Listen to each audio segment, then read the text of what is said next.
Listener supported. WNYC Studios.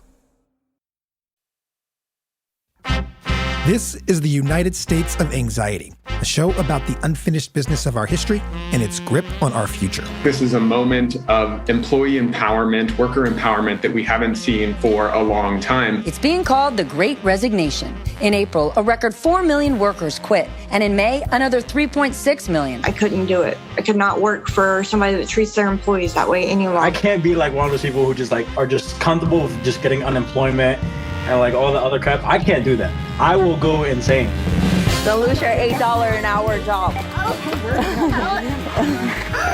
lose your $650 job. During the pandemic, many of us have relied on grocery store workers to get us through. Those employees are deemed essential. And now there's an effort to make sure their pay reflects that. Other people were locked down. You were locked down. And we're saying that won't remain. Welcome to the show. I'm Kai Wright. We start this week talking about work. It's Labor Day weekend, a holiday that many people just think about as a day off work. It's actually got a fascinating history that we'll get into later. But in the present day, it feels like everything to do with work is all scrambled up, and that's begging a lot of questions. There's agreement on the fact of a labor shortage right now. There are more people trying to hire than there are people who want the jobs. It's being called the Great Resignation because, every superlative economic moment needs a catchy name. But there is widespread disagreement about why there's a labor shortage and what it means. Conservatives blame the pandemic relief packages. Many people have pointed instead to the demands of childcare. I am wondering whether there's something deeper than all of that at play, whether there's a real and maybe generational shift in how people think and feel about their jobs in the first place. And so let me introduce you to someone who did take a new job recently, right here on our show.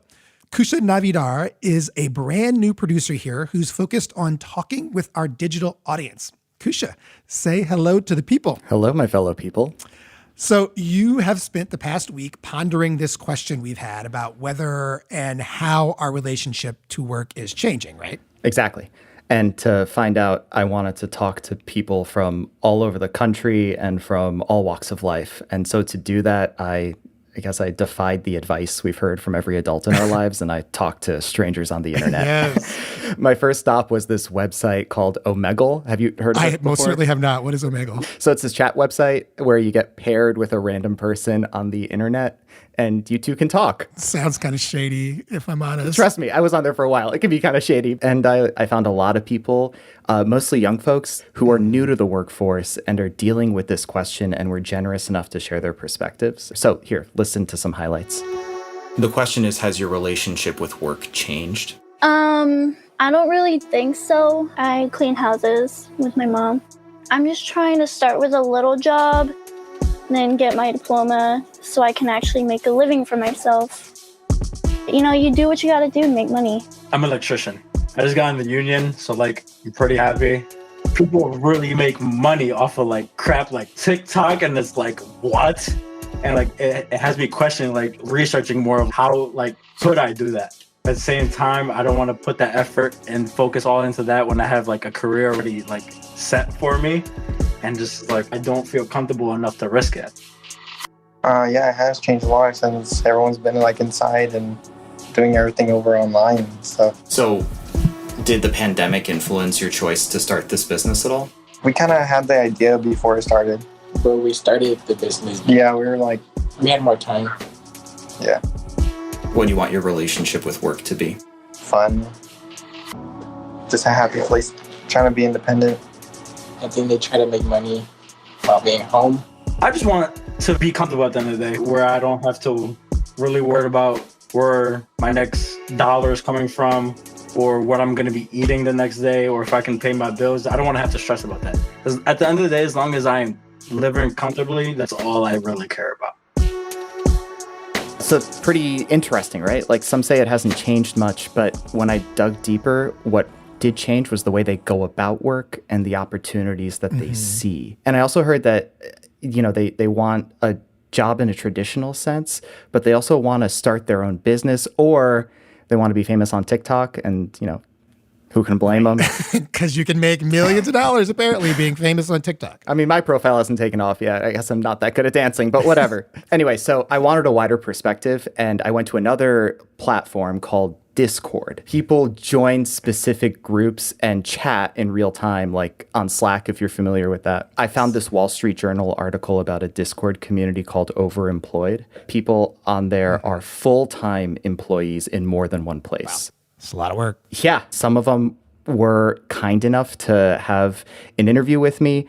We've masked their voices to protect their anonymities. Take a listen at some of the highlights. Working from home because of COVID, it's kind of like occurred to me that I could do more than one job. So I guess that's kind of what's changed. You should treat yourself like a business because businesses are treating you like resources. If I can keep my expenses down to one job and I have multiple jobs, I can pay off debt, I can have savings, I can protect myself from any bad things that could possibly happen. I think the loyalty is to each other and not to any kind of company or corporation. Corporations don't love you. Love yourself more. So if a company can overwork you, it means that I can overemploy myself because I own my time. I don't think any corporation has the right to dictate what's morally right or wrong to people. One of the companies I was laid off for, they had a huge company appreciation picnic, and the next day, they're escorting everybody out of the building. Person X is too expensive, been here too long. You fire him, you can hire 5 other people in India to replace him. Work is just work. It's just a paycheck. They don't care about me, and the people that do care about me is my family. So I'm much more focused on taking care of my family than I am about this artificial family at work. I'm an immigrant. I don't know, after many years in this country and working for the greater good, you do get fired and you get taken advantage of. I feel like, hey, it's fine. Let me take care of myself.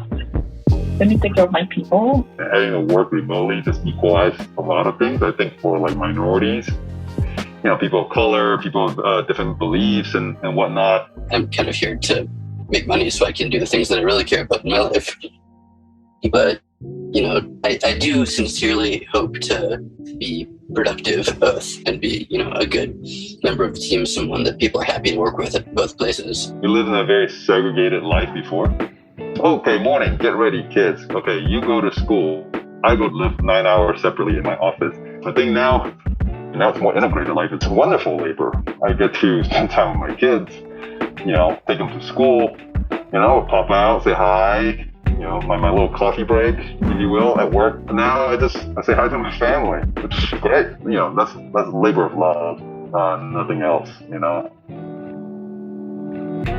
Being emotionally detached from your work is really the key factor to love or employment success. Work for me is just a transaction. It's my sugar daddy. That's it. What's that last part that you said? It's what?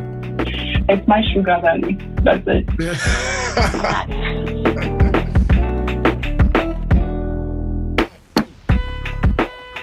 Work as sugar daddy. WNYC is my sugar daddy, apparently. Yeah, mine too. In the same boat. For some people, work is way more transactional. It's purely a method to generate money. But also, and here's the crucial thing that really stood out to me, it's about calling the shots in a different way, a new way to think about your relationship with labor. And, for me, a lot of this hits close to home. I've had a diverse career from math teacher to speechwriter and now a producer. So not only have I had my own big changes, one of them, like you said, Kai, very recent, but all this puts into context just how many ways people are reconsidering career and what role labor really has in their lives. So 3 questions I've got. Our original one, how is America's relationship with labor changing? Number 2, why is it changing? And 3, can anyone say where this trend is going?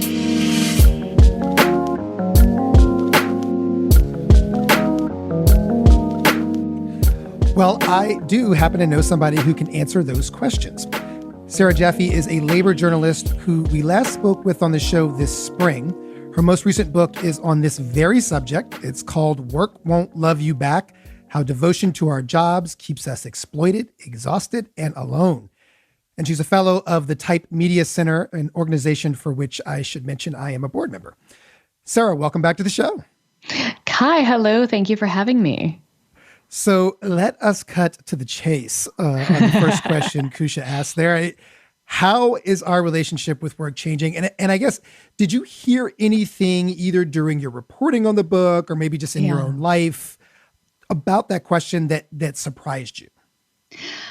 I heard a lot of things that surprised me, but really what's been interesting is so my book came out in January. I finished writing it. Well, I finished writing it full on in February of 2020 and then had to go back and do a bunch of pandemic edits on it in the spring of 2020 because obviously the world had really changed. And so there were a lot of little details that really surprised me. And then in the last year, it's just been really stunning how quickly people have started to reevaluate, and I think it's things that some of us were already sort of saying, but not that many people were really on board with, that all of a sudden, we're talking about the Great Resignation and stuff like that. And it really seems like the pandemic has caused people to reevaluate their relationship with work. And I think there's a few reasons for that, right? One of them is that frankly, a lot of us realized during the last year and a half that our bosses didn't really care about our personal situations, our family situations, our health in many cases, as long as we continue to be productive.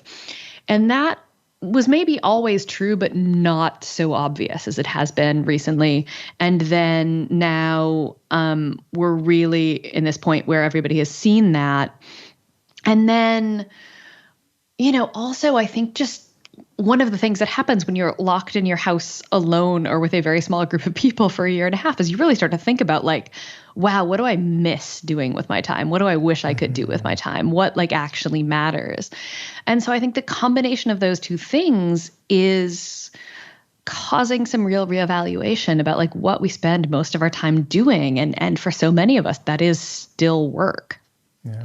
And so just to underline here, you agree with the premise then. I mean, you're somebody who has been covering both, the labor movement and work in general and our relationship to it for a very long time. You've studied it over the course of our history. Would you call this we have these moments culturally where we kind of make hype out of something that isn't, everything's changed and it hasn't changed. I mean, do you feel like this really is a lasting shift that's happening? I mean, I don't know what the lasting shift is going to be towards, but it does feel like this is an inflection point. And what's happening now, I was just talking to somebody earlier today about, there's this attempt underway by a lot of businesses and a lot of sort of corporate leaders to get back to normal, except there's I don't know how much of New York is still dealing with Hurricane Ida. And I think I-676 in Philadelphia is still flooded. A big chunk of New Orleans and that part of Louisiana is still without power. The climate crisis is also looming. So to think that we can just go back to pre-pandemic normal is already impossible. It's hard. So I mean, I have a fancy job, and it just feels like this churn. You've got to keep up. You got to get back to it despite, as you say, I mean, it feels like the world is ending some days. It feels like the world's ending a lot. It's very weird because I went to university in New Orleans and I lived in Philadelphia and New York for most of the last 13 years. And those three places have all been devastated by a hurricane inside the last week. And so, you're kind of what does normal look like right now when these cities that I called home and that a lot of people I love still call home are, facing massive crisis. And a lot of these places, I'm in London right now, I'm also in a part of a major global city that will be underwater in, 10 to 15 years if nothing changes. The idea of going back to normal is the thing that is starting to feel mildly crazy right now. Right. Listeners, Sarah and I want to hear from you as we talk. Has your relationship with work or what you want out of work changed recently? Give us a call at 646-435-7280. Maybe it's that you want a job that has more meaning for you or a job that's more secure and pays more. Or maybe there's something you do now that you consider to be labor, but you didn't consider that work before. Why do you think any of this has changed in your life? 646-435-7280. That's 646-435-7280. Or tweet us using the hashtag US of Anxiety. Kusha will be watching out. We'll take your calls after a short break, and we'll talk about the history of Labor Day and of our relationship to work in general with journalist Sarah Jaffe. Stay with us.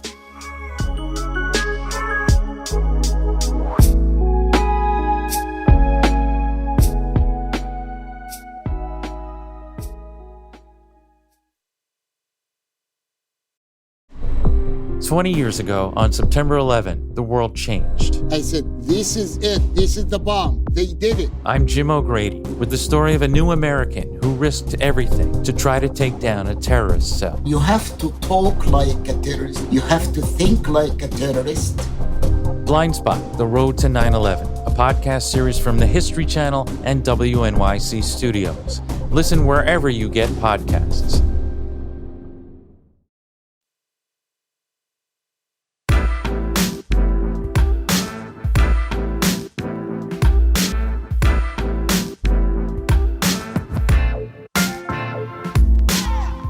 Welcome back. I'm Kai Wright, and I'm talking with labor journalist Sarah Jaffe about how our relationship to work has changed over the years and how it needs to change further.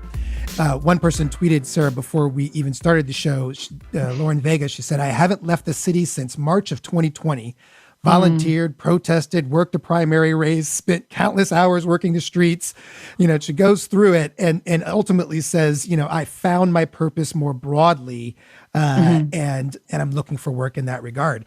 How much did you hear of that kind of thing? I mean, you started reporting your book before the pandemic still. Yeah. But we were still coming through the Trump era, I imagine similarly, there were a lot of people who were shifting what they thought they wanted from their jobs.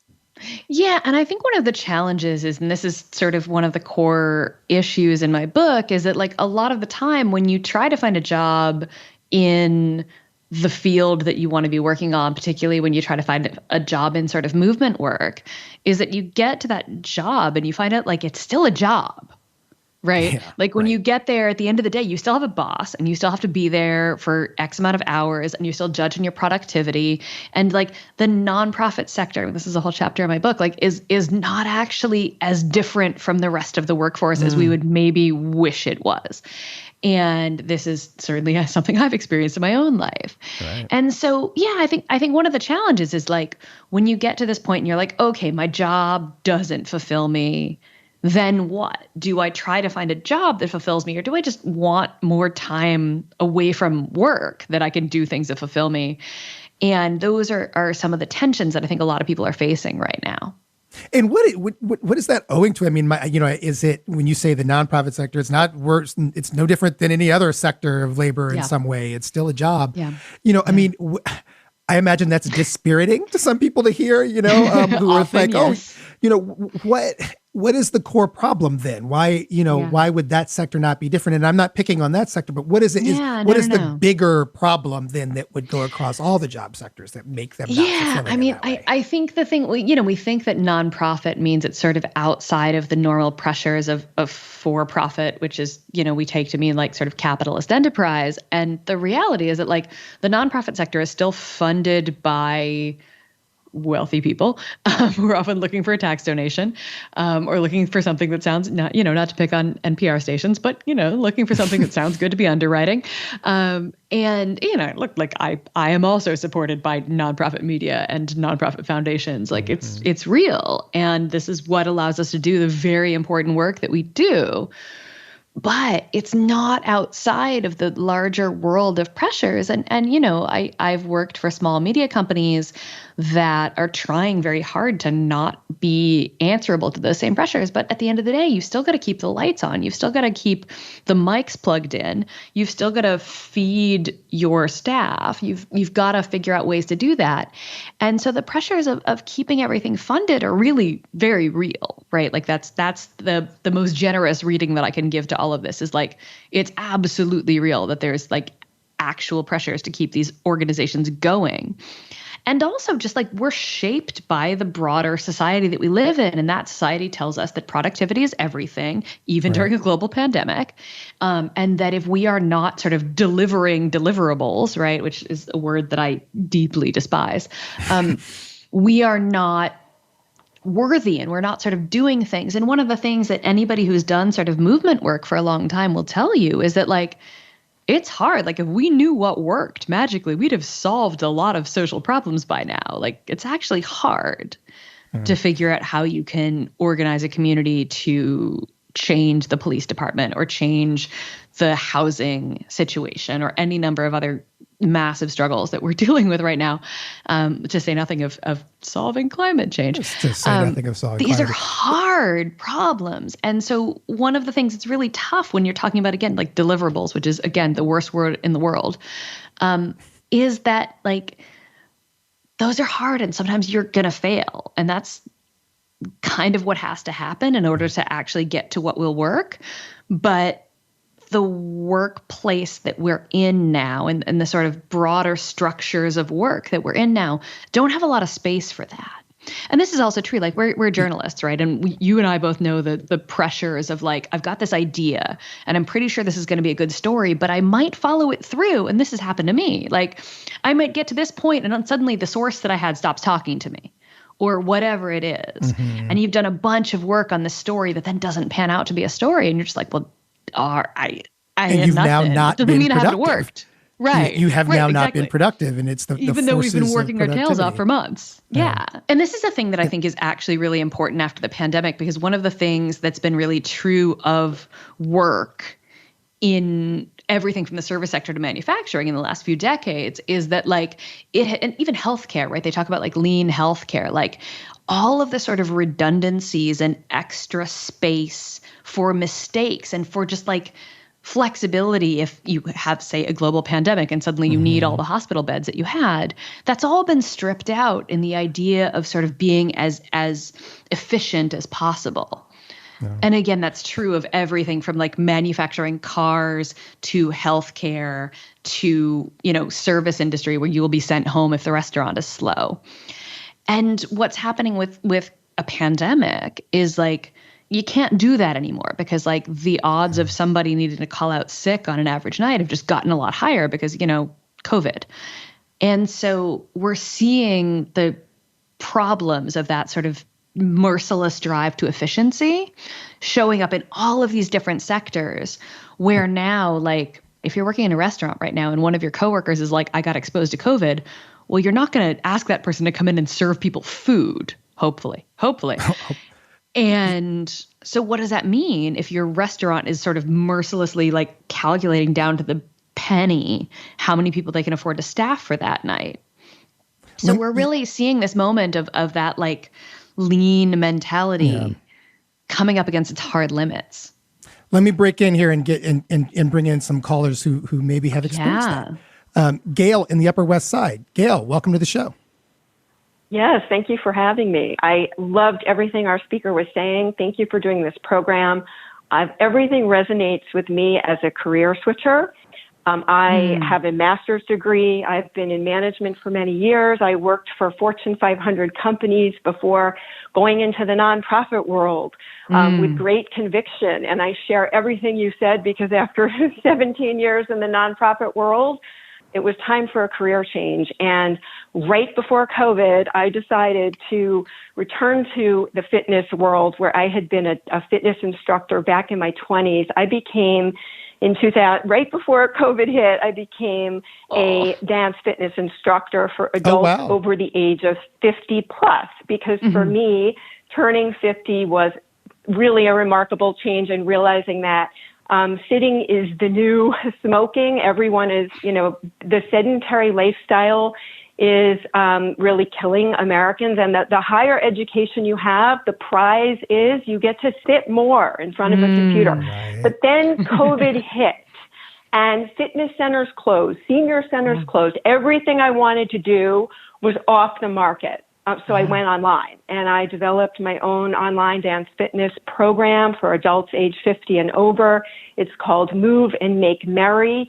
And it is really about infusing joy with fitness and dance fitness. And what I found was that it was the most meaningful work I have ever done, because while the world stopped and stood still, everyone was sitting on their couches.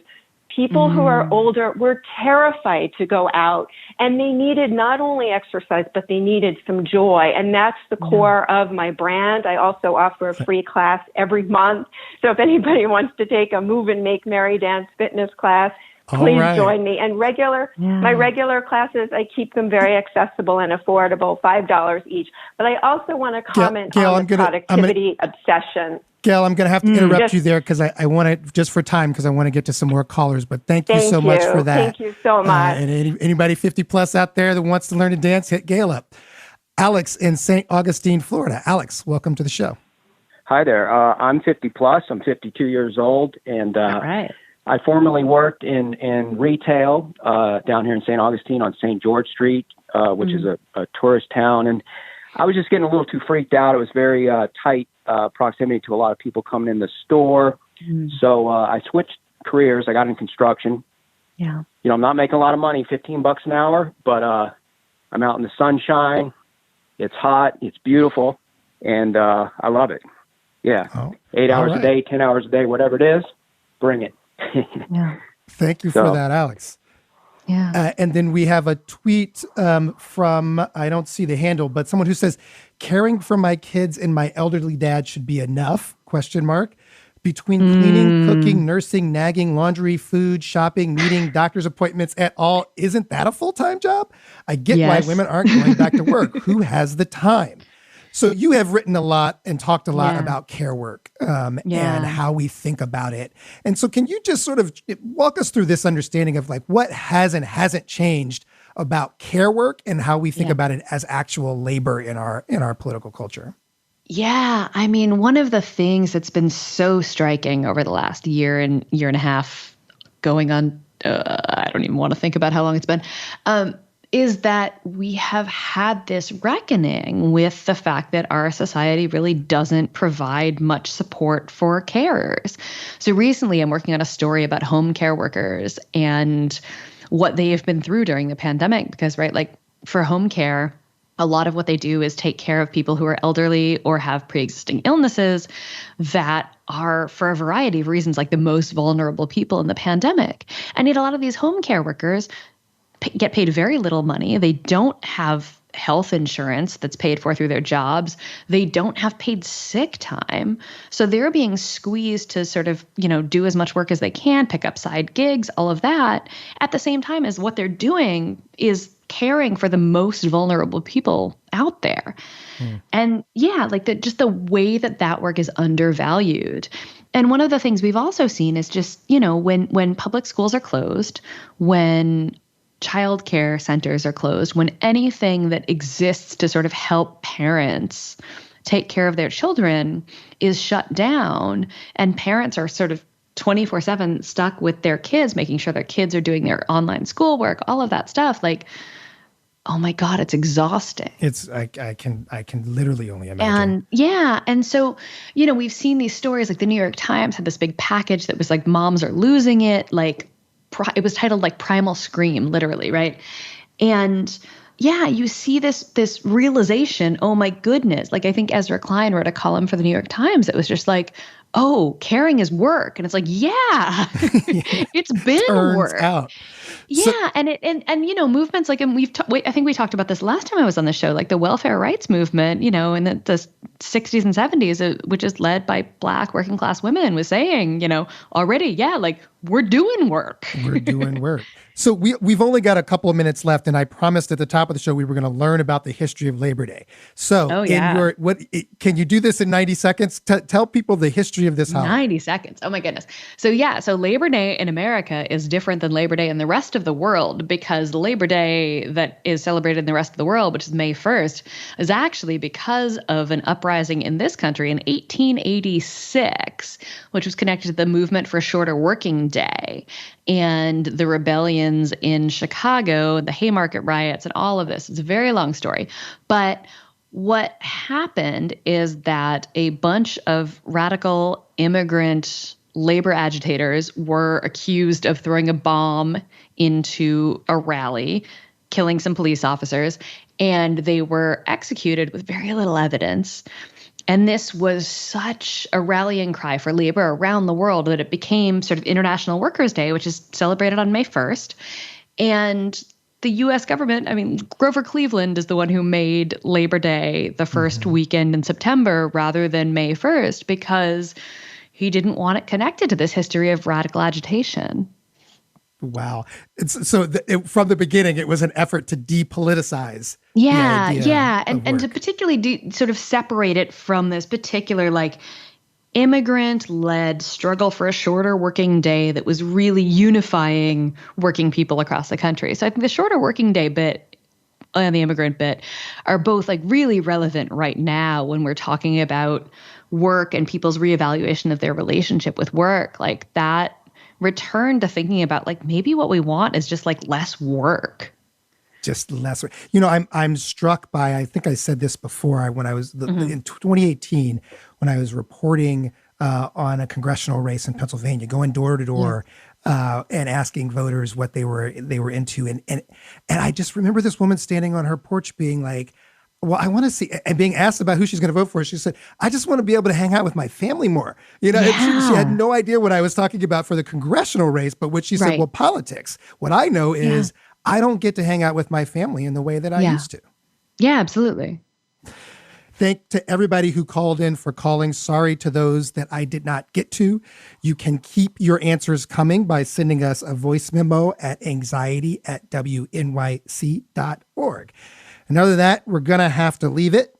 Sarah Jaffe is a labor journalist whose most recent book is called Work Won't Love You Back: How Devotion to Our Jobs Keeps Us Exploited, Exhausted, and Alone. She's a fellow at Type Media Center. Sarah, you've got that article coming up. You mentioned when's it out? Next month. Tell you what, I'll tweet about it when it comes, so follow me to find out. And thank you so much for coming back on the show. Thank you as always. It's always good to talk to you. Up next, 45 questions that could help us better understand each other and ourselves. At a moment when I know a lot of us, I know I am, just really, really, really are on each other's nerves. So how can we make that work as a society? That's coming up. Stay with us.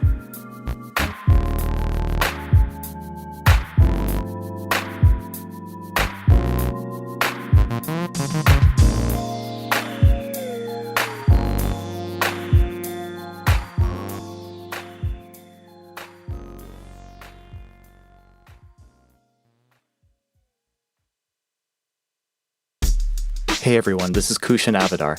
I'm the new senior digital producer on the United States of Anxiety. Longtime listener, first-time worker. My role is to bring this show to new platforms. How can we tell stories and deepen conversations with audiences across the digital universe? That's what I explore. This is important to me. Our country has been going through tough times, and I think a lot of people out there are hoping for a new beginning. I know for me, that's what this job represents, a way to offer new voices, new kinds of content, and new spaces to our listeners. But it takes a village. So here's my ask of you. When you're not listening to this podcast, where else do you like to spend time online? Is it YouTube, Instagram, TikTok, someplace else? Shoot me and the team an email at anxiety@wnyc.org. And in return, we'll email you a fun GIF. Or GIF. You know what I mean. All right. Great to meet you. Thanks for listening and making this a community. Talk to you soon.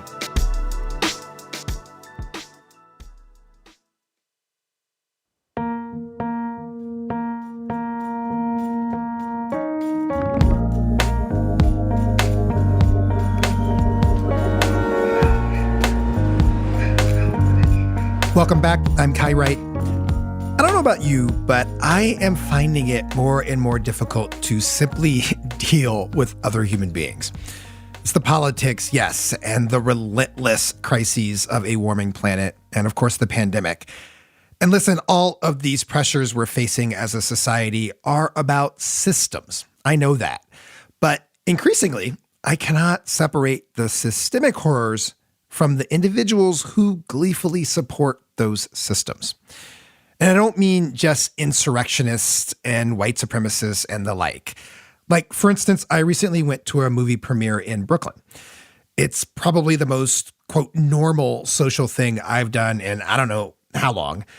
But no one at the door of the theater or the event checked vaccines. Very few other people were masked, including the young and hip and I'm sure very woke event organizers.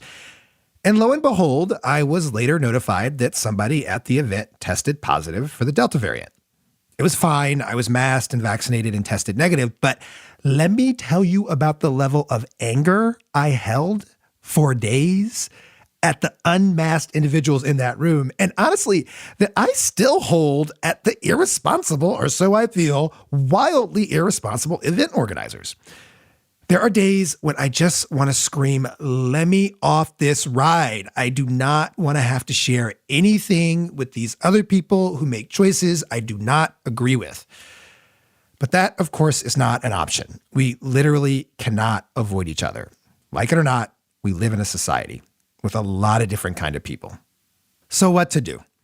That is perhaps an existential question, but one that we're actually going to try to wrestle with a lot in the show as we move into this next phase of life together, whatever that's going to be.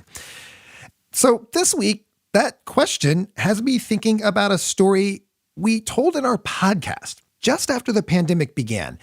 It's a story about a list of questions, 45 of them actually, that we can ask to really try to understand other people or ourselves. Reporter Ginny Casas can explain it all better than me. But a heads up, one of the people that Ginny talks to uses a slur to describe themselves, and who are we to tell them how to describe themselves? So left it in. Anyway, here's Ginny explaining the list. It was introduced to me last summer.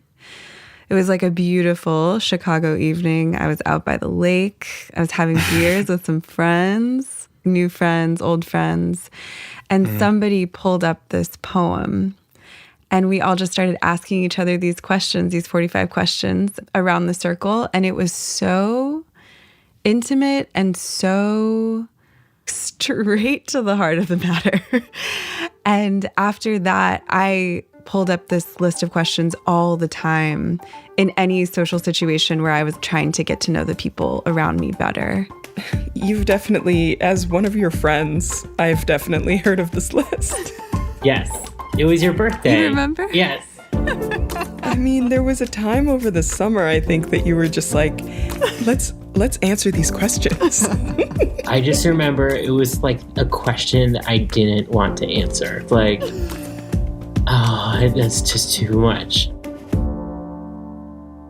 So at this point, like you sold me. I really want to know, what are these questions? What are these magic questions that get to the gut of us? I think a crowd pleaser, number 6. If you could punch one person in the face, who would it be? Oh my goodness. Number 5 is also one of my favorites. What is the cruelest thing you have done in love? I'm getting a sense of a tone here. Number 17. What is a shame you have learned to live with? But then there's also like these questions that are pretty easy, but like I think could mean more. Like number 40, how many days has it been since you changed the bedclothes, like your sheets? So I have a lot of questions about this, these questions. First off, so it's a poem. Whose poem is this? Okay, so the poem was written by this Chicago artist, activist, and educator named Benji Hart. Hello. Hi. Good morning. Good morning. So I first saw these questions on Benji's old blog. Radfag, which is short for Radical Faggot, is a personal blog that I began in 2011. At the time, he was a middle school teacher posting creative writing about radical education politics. And a couple of years ago, he wrote this poem. And it has 2 main inspirations. The first one was this other list of questions written by a law professor named Dean Spade. Specifically, like questions about being a workaholic and about sort of questioning your relationship to work. Questions like, do you resent Facebook? Or like, do you know how to have fun? Okay. But when I read it, I was like, wow, that is like the best poem I've read in a really long time. But the second inspiration for Benji, which will give you a sense of the ethos of it all, was that I was going through or healing from a really bad breakup. And I think that's originally what waiting meant for me. 45 questions while waiting, I think meant I'm in a period where I'm in a lot of pain and I'm working on myself. I'm working on healing, and like the fruits of that labor have not yet emerged and probably aren't going to emerge in a long time. And while I wait for that process to see itself through, what are the questions that I'm in the midst of asking? What made you think of this right now? I think it's just the fact that we are all sort of saturated right now in conversation. Like, I know for me, I'm texting a lot of people that I wouldn't be texting otherwise, or having a million Zoom calls. So much more than I ever would be doing normally. I'll be honest, I'm a lot more social than I was now that I'm social distanced. And I think about this list because it helps us, or like the questions on the list are the types of questions, like it's the stuff of building a foundation with a person. They just get straight to the point, which is why I really like them in the first place. I mean, you know me. Which is very to your, yes, this is very much your personality. So I'm getting a picture. Yeah. And because our relationships are changing, maybe forever under this new context, and because these questions for me are so good at building intimacy, I wanted to revisit them with some of my sweet friends. Number 36. Which aspect of your character makes you difficult to live with? Oh. Number 33. 33. Which question do you wish someone would ask you? Number 24. Can you name a time you were least proud of yourself? Wow, really hitting me with that one. Damn. These are hard questions. Yeah, just had to deal with my heart dropping into my pelvic floor. These questions always surface a lot of things that I think maybe we aren't predisposed to just share out loud. Number 37. What gut reaction are you purposefully ignoring? Ooh. I think it's like the gut reaction just to snap. Like, we all reach our limits, and I have definitely felt at different points in this pandemic and in this week alone, even today, like I've reached my limit. And since there's no escape, right? There's no distancing, no distancing from like who you live with, you know, really. And so that snap to just be like, you're asking me to still be here with you. I'm like, I had to hold that back. There's another option. There's another option. There's another option. There's some stuff that came up that I probably wouldn't have known otherwise. Number 20. What hypocrisy in yourself have you yet to amend? I don't know. I guess I love the idea and the concept of what it is to be a human being, but I generally don't like people. Generally speaking, as a whole, I don't like people at all. That's the last thing I thought you were going to say. I was having physical responses hearing those, to be honest. Like, you know, like I could feel it in my body. Like, oh, I don't want to deal with that. I don't want to talk to you about that. That's so funny. Yeah, I mean, like, some people really don't feel great about them. I thought about texting you beforehand and being like, hey, is there any way to make sure that, like, these questions aren't asked? There's just, like, so much stuff there. And it's, like, a lot to put on someone. Number 3. When was the last time you cried over something that later seemed silly? Oh. Well, just last week, I was bawling because I was thinking about, everyone I know could die. Or maybe not everybody, but many of them. And even if not many of them, one of them.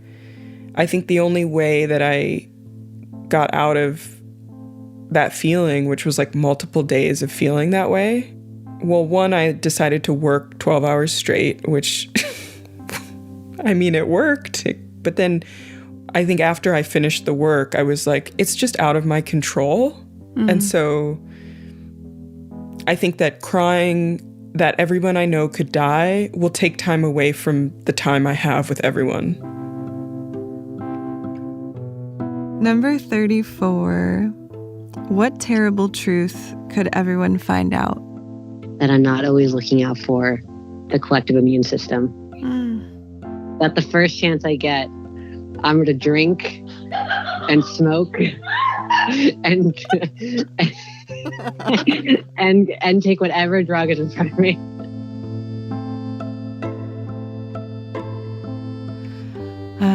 I added a question to the list. Can I ask it to you? Absolutely. What are you waiting for?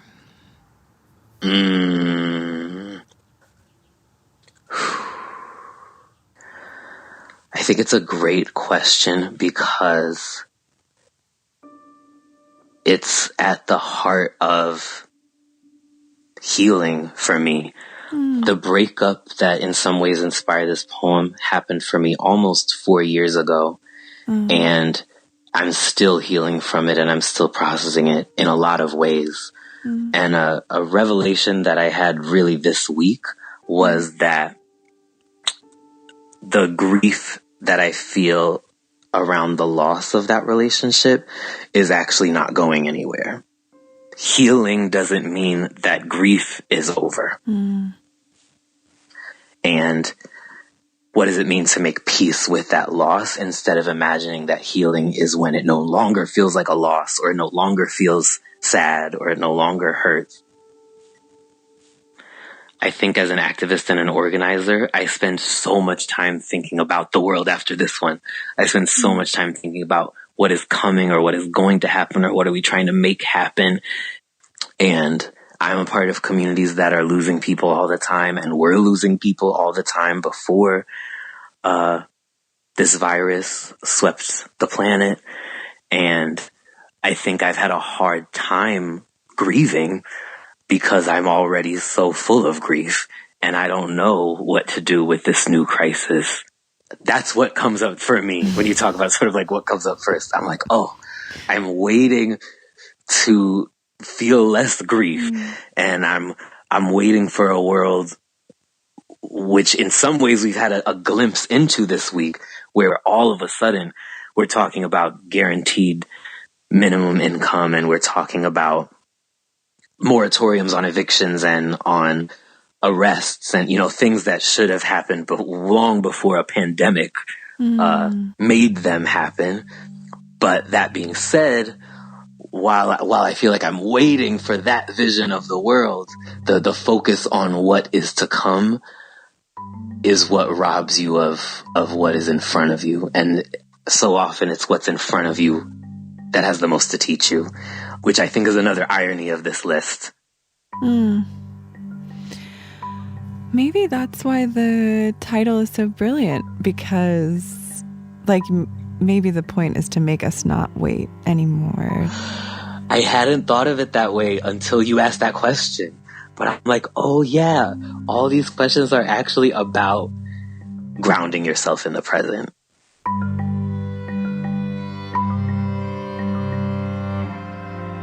You can read the full 45 questions to ask while waiting on radfag.com or on our website at wnycstudios.org/anxiety.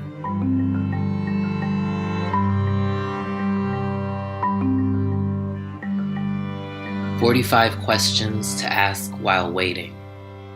1. Which part of your body aches most by evening? 2. Where is the least visited corner in your home? 3. When was the last time you cried over something that later seemed silly? 4.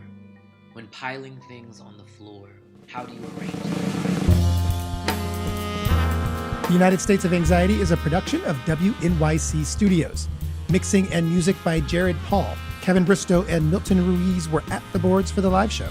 Our team also includes Emily Botine, Regina DeHeer, Karen Frillman, and Kusha Navidar. Our theme music was written by Hannes Brown and performed by the Outer Borough Brass Band. Verlin Williams is our executive producer. And I am Kai Wright. You can keep in touch with me on Twitter at Kai_Wright or hit me up on email at anxiety@wnyc.org. And as always, I hope you will join us for the live show next Sunday, 6 p.m. Eastern. Stream it at wnyc.org or tell your smart speaker, play WNYC. Till then, thanks for listening and happy Labor Day.